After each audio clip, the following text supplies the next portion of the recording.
Görükle sanayi bölgesi veya çevresinde bir fabrika arıyorsanız bir gün muhakkak buluşacağız.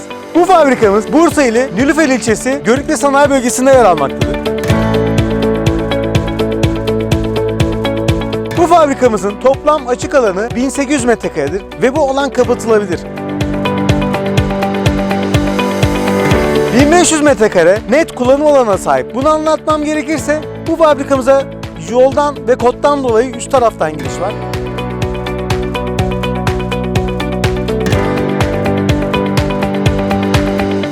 İçeri araç ve girişi veya tır giriş çıkışı mevcuttur.